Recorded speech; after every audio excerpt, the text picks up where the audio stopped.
Coucou tout le monde! Aujourd'hui je vais réaliser une carte interactive en reprenant ma planche dragon de chez My Favorite Things. Et cette planche effet miroir, donc c'est une plaque de tampon pour les effets miroirs. Et bien sûr je vous mets en barre d'infos tous les liens vers ces produits dans la boutique Tout en Colle. Alors pourquoi j'ai besoin de cette petite plaque miroir dont je vous avais déjà parlé dans une vidéo précédente? Eh bien tout simplement parce que je vais faire une carte, vous savez, où le personnage est sur un petit fil et il tournoie quand on soulève la carte. Donc forcément il faut que mes deux personnages soient, que chaque côté soit en effet miroir, je vais y arriver. Donc bien sûr le premier je le tamponne tel quel, il est parfait, il est exactement comme j'en ai besoin. Et le second je vais le tamponner sur cette planche de tampon toute lisse, et qui va permettre d'obtenir une image parfaite mais inversée. J'utilise ma Memento puisqu'ensuite ma mise en couleur sera avec des feutres à alcool. Premier dans le sens normal est réalisé, j'ai donc maintenant réancré mon tampon, toujours à la Memento. J'imprime mon image, je tamponne mon image sur le tampon spécial. Et je mets mon papier dessus, je préfère faire comme ça, c'est plus simple, et comme ça je passe mon doigt et je suis sûre que mon image est reportée impeccablement partout. Et voilà, deux jumeaux. Je vais maintenant passer à la colorisation. Alors, comme on fait ce qu'on veut en scrap, en carterie, et que de toute façon des dragons, j'en ai pas croisé récemment, j'ai décidé de faire des dragons roses. Et oui, pourquoi pas, enfin un dragon rose, puisque c'est son devant et son dos. Donc je fais petit à petit exactement, j'essaie de faire exactement la même colorisation sur chacun des deux dragons. Donc je voulais accélérer, mais vous voyez bien le processus, et puis maintenant vous avez l'habitude de voir faire, et même de faire vous-même, puisque je sais que beaucoup d'entre vous se sont mis à la colorisation au feutre à alcool. Pour les numéros que j'ai utilisés, vous les retrouverez en barre d'infos. Je vous laisse un petit peu tranquille, je vous retrouve à la fin de la colorisation.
Maintenant que ma mise en couleur est terminée, j'ajoute quelques détails au stylo gel blanc, de manière à donner un petit peu plus de relief, et je repasse les yeux au stylo gel noir pour les faire briller. Ensuite, bien sûr, découpage le plus précisément possible, puisque mes deux dragons vont devoir être collés dos à dos parfaitement pour avoir une jolie finition. Donc comme je vous l'ai déjà dit, comme je vous le dis chaque fois que je fais un découpage, bien sûr les ciseaux ne bougent pas ou très peu, c'est vraiment le sujet qu'on est en train de découper qui tourne. Comme ça on a des jolis virages, des jolies courbes et on n'a pas de mauvaises surprises.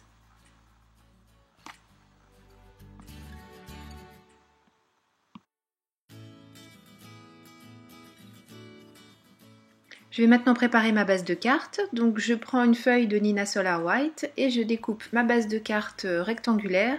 Et je l'adapte à cette forme, ce die ovale que je vais utiliser pour réaliser l'ouverture dans le devant de ma carte.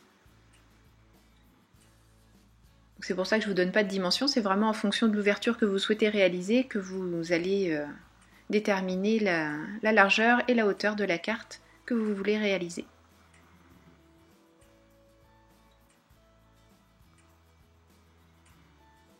J'utilise le diamètre, si on peut parler de diamètre, la taille tout de suite en dessous, là pour réaliser l'ouverture de ma carte, puisqu'en fait le plus grand va servir en combinaison avec celui-ci à réaliser un cadre qui viendra habiller le devant de ma carte. Et pour faciliter le placement de mon die sur ma base de carte, je note la moitié, toutes les moitiés. Je place ensuite ma carte et je me sers des repères de ma planche de coupe pour placer le die pile au milieu de mon devant de carte. Oui, je compte avec mes doigts. Un petit bout de masking tape et je passe tout ça, enfin une seule épaisseur bien sûr, dans la Cuttlebug. J'ai donc réalisé mon ouverture de carte. Par cette ouverture, on va voir un des personnages, à savoir la petite princesse qui est dans la planche de tampon. Mais cette princesse, je veux la faire tout en haut d'un donjon, c'est pour ça que le chevalier va venir la délivrer de son donjon. Donc très rapidement, je dessine ce qui pour moi ressemble à un donjon. Après, le débat peut être ouvert. Et je l'adapte à la hauteur de carte et surtout à l'ouverture puisque je voudrais qu'on en voit quand même une bonne partie par l'ouverture du devant de la carte. Donc j'affine petit à petit, je lui donne une plus jolie forme, j'essaie de faire en sorte qu'il soit à peu près symétrique. Et je vais ensuite le mettre en couleur avec mes feutres à alcool également. Mais avant ça, je vais repasser avec un feutre qui bien sûr résistera au passage des feutres à alcool, de manière à lui donner un tour noir comme tout le reste de mes tamponnages. Je vous parlais de la petite princesse, la voici, le chevalier, et eux aussi vont être mis en couleur bien sûr au feutre à alcool, mis en couleur très très simple, dans des tonalités qui correspondent au coloriage que j'ai réalisé du dragon. Oui, on peut dire au coloriage, c'est pas un gros mot. Pour sa couronne, un petit peu de feutre doré, ce qu'on utilise en fin d'année là pour faire nos petites cartes. L'armure, ce sont 3 tonalités de gris pour donner des effets métallisés.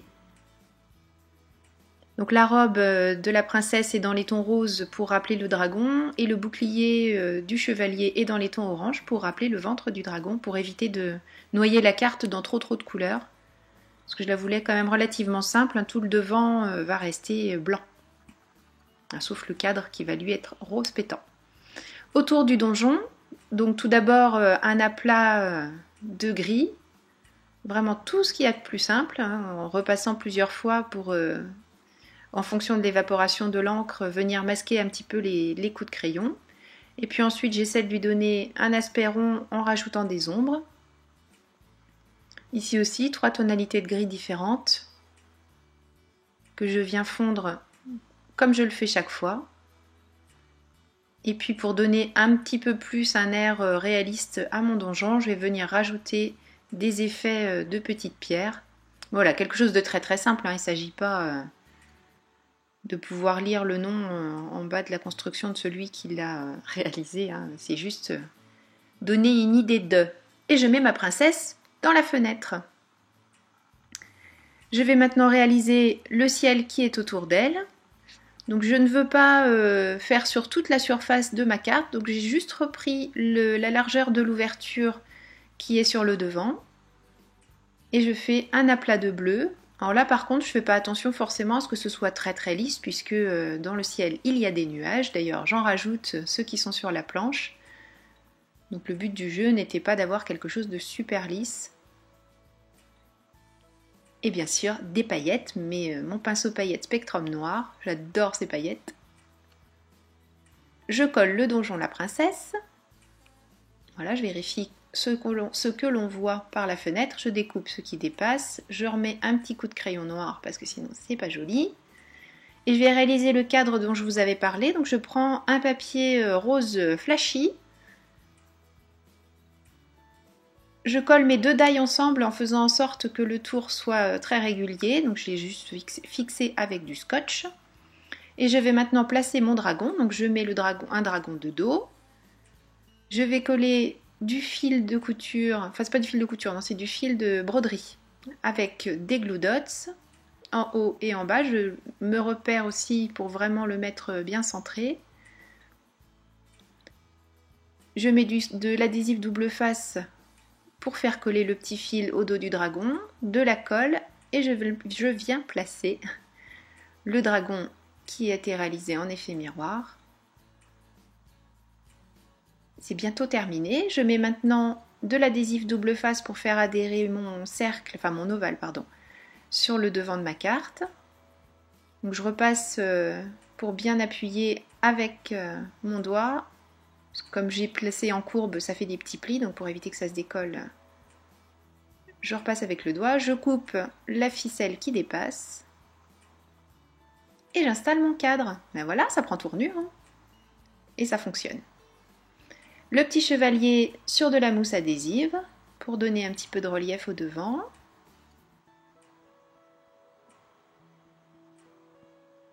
Donc avant de le coller, j'ai fait comme d'habitude avec ma bille à embosser. Je lui ai donné un petit air incurvé de manière à ce que les bords ne rebiquent. C'est joli ce mot. Pas trop et qu'on ne voit pas trop la mousse qui est en dessous. Un petit sentiment. C'est To a Charming Friend.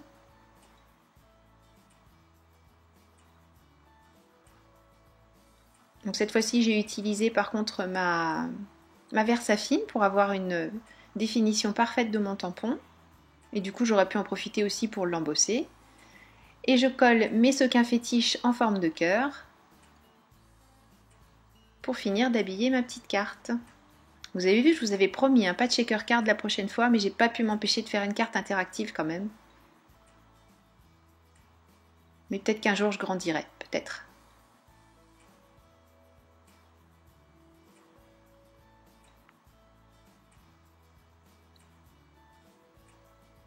Je rajoute quelques sequins, cette fois-ci collés avec des glue dots. Là derrière les petits cœurs, les cœurs sont trop petits et enfin surtout mes glue dots sont trop gros parce qu'ils en vendent des tout petits. Il en existe des tout petits. On en a d'ailleurs à la boutique. Et toujours dans les rappels de ton rose. C'est ce que je voulais donc pour cette carte. C'est toujours difficile de savoir combien on en met, est-ce qu'on en rajoute, est-ce qu'on n'en a pas déjà trop mis. Bon, je m'arrête là. Je vérifie que tout fonctionne. C'est parfait. Par contre, une fois que je retourne ma carte, effectivement, mes feutres à alcool ont un petit peu bavé. Mais pas de souci, il y a toujours des solutions à tout. Donc pour pouvoir écrire mon message là, mine de rien, j'étais un petit peu embêtée puisque j'ai mis une princesse et un donjon là où on écrit normalement. Donc ce que je vais faire, je vais réaliser une pochette que je vais venir coller au dos de ma carte. Pour la faire un peu plus jolie, j'utilise un die My Favorite Things, donc qui fait des petites découpes comme ça. Il y en a 4 ou 5, je ne sais plus, dans le die. De toute façon, je vous mets le lien en dessous si vous voulez aller voir les photos. Comme ça, mon dos de carte sera tout joli. Je vais arrondir les angles de la carte. Avec mon corner champer qui a souffert mais qui fonctionne encore très très bien, ça ne l'empêche pas du tout de très bien faire son travail. Donc je mets juste un filet de colle sur les 3 bords qui devront rester en place. Comme ça, ma bêtise, enfin c'était pas vraiment une bêtise, mais bon, la mauvaise surprise est cachée. Je mesure pour voir à peu près la taille de la carte que je vais pouvoir insérer dans cette pochette. Et je reprends le même papier que celui que j'ai utilisé pour faire le cadre à l'avant. Et puis un petit nœud que j'avais eu dans une des box de chez Tout en Colle. Et ma carte est terminée. J'espère que cette carte vous a plu. Merci beaucoup d'avoir suivi cette vidéo. Je vous fais plein de bisous. Surtout prenez bien soin de vous et amusez-vous bien avec votre matériel de scrap. Amusez-vous bien dans la vie en général. On n'a pas besoin de s'amuser que dans le scrap. On peut s'amuser tout le temps. Et puis donc oui, comme je vous disais, surtout prenez bien soin de vous et merci beaucoup d'être toujours aussi nombreux et même de plus en plus nombreux. Bienvenue à tous ceux qui viennent de nous rejoindre et je vous donne rendez-vous très bientôt pour une nouvelle réalisation. Gros bisous, bye bye.